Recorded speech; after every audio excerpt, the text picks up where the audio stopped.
Emotional pain is the same. It shows you where you are not free, where you are still attached to image, to outcome, to approval. And if you have the courage to feel it fully, you begin to break those chains. You begin to see clearly. You begin to release the false identity that clings to control. And in that belief, you find power. The power to be here without needing things to be perfect. The power to feel without drowning. The power to walk through fear without being owned by it. Most people search for healing by avoiding what hurts. But true healing begins when you step into what you've been running from. When you sit in silence with the ache and say, "I am not afraid of you." And in that stillness, something happens. The pain begins to teach. It shows you the lesson you missed, the boundary you need, the truth you refuse to accept. It does not lie. It does not flatter. It only reveals. And if you are honest enough to listen, you grow. This is why the Shaolin part is not about comfort. It is about clarity. Not about avoiding pain, but using it. Every bruise, every failure, every mistake becomes a stepping stone. Not because it feels good, but because it teaches you something that comfort never could. You do not need to chase pain, but you must stop running from it. You must learn to see it not as a punishment, but as feedback, not as cruelty, but as correction.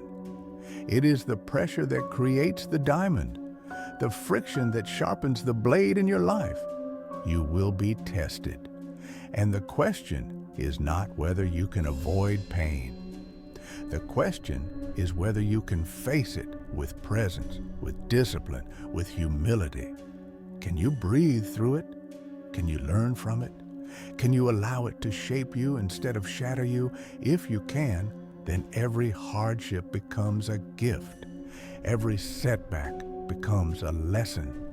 And you become unshakable, not because life is easy, but because you are prepared. The strongest people are not those who feel nothing, but those who feel everything and remain clear. They are not detached. They are disciplined. They do not escape. They endure. And in that endurance, they discover a quiet power, a steady light, a presence that cannot be stolen by circumstance. This is the kind of strength that does not fade with age or crumble with failure. It is internal, eternal, immovable. Pain will visit you again and again. Let it in. Let it teach. Let it sharpen what is dull, reveal what is hidden, transform what is false. Do not fight it blindly, and do not surrender to it completely. Walk with it. Breathe with it.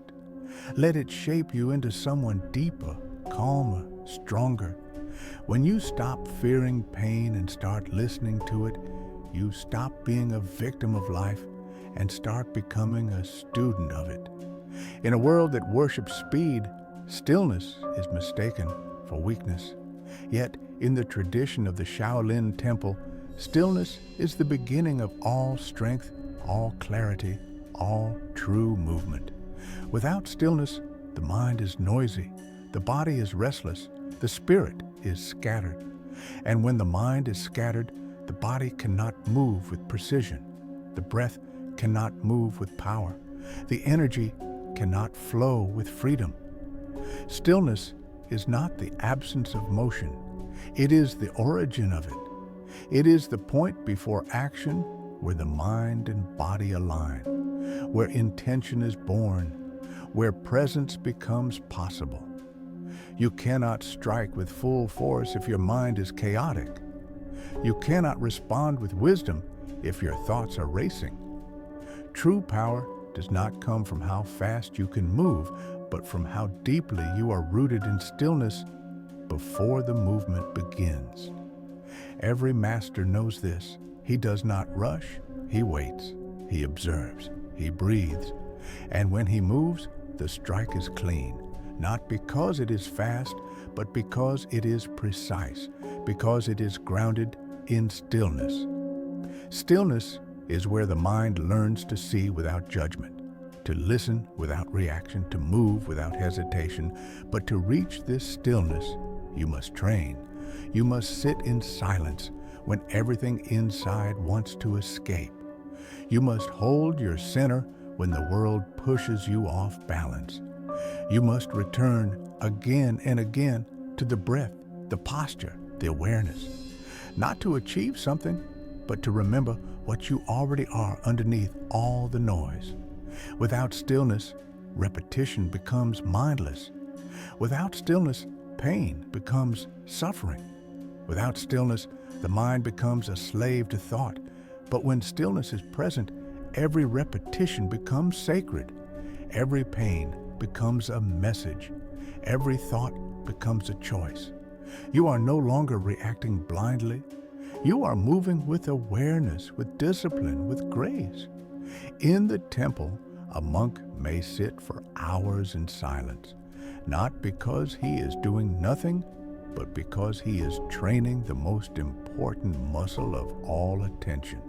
He is not chasing thoughts. He is not lost in time. He is here. And in this presence, he becomes still like the surface of calm water. And when the time comes to move, that movement carries the power of the whole ocean. This is not something you can fake. It is something you become. Many people want to be strong, but they avoid the silence that reveals their weakness. They want to be clear, but they avoid the stillness that shows their confusion. They want to move forward, but they have never stopped long enough to know where they truly are. Movement without stillness is chaos. It is noise without rhythm. It is action without purpose. But when you return to stillness, every movement becomes deliberate. Every choice becomes conscious. Every moment becomes sacred. Stillness is also where you meet yourself without distraction, without performance, without control. It is uncomfortable at first because the mind is loud and the body is impatient. But if you remain, if you breathe, if you stay, the noise begins to fade. The patterns begin to reveal themselves. You begin to see how much of your life has been a reaction to noise instead of a response from a presence. And in that seeing, a shift begins. You stop living on the surface and begin to move from the center. This is why true power looks effortless, because it is not forced. It is not driven by fear or ego. It arises naturally from stillness, like the arrow that flies straight because it was pulled from perfect stillness, like the tree that stands strong because its roots grow deep in the silent soil. When you cultivate stillness within you, no longer need to prove yourself to anyone. Your presence speaks louder than words. Your silence becomes your strength. Stillness is not passive. It is active surrender. It is deep listening. It is full attention. It is choosing not to react, choosing not to rush, choosing to return to center before acting. And this choice must be made again and again until it becomes your nature, until you no longer seek stillness. You are stillness. And from that place, every movement becomes a reflection of inner peace. In a fight, it is the still fighter who wins, the one who does not waste energy on fear or emotion, the one who waits, sees, breathes, and then strikes when the time is right, not out of impulse, but from clarity. In life, it is the same. The still person makes better decisions, connects more deeply, sees more clearly, not because they are smarter, but because they are not lost in noise. They are present, and presence is power. If your mind is always moving, you are not free. You are pulled by thought, pushed by emotion, dragged by desire. But when the mind rests in stillness, you become the master. You choose which thought to follow, which emotion to honor, which desire to act on. You become calm, not because life is easy, but because you are steady. You become strong not because you force things, but because you flow with them. Stillness does not stop movement, it perfects it. Even in action, you can remain still. The body can move while the mind stays centered. The voice can speak while the heart remains calm.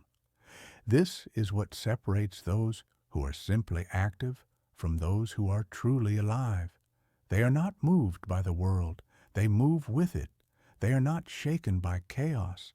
They hold the center, and from that center they act with power, with purpose, with peace.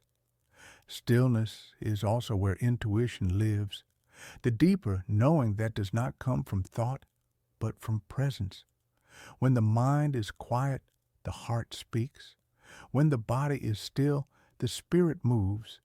But most people never hear this voice because they are too loud inside, too busy, too distracted, too restless. They miss the signal because they never pause long enough to listen.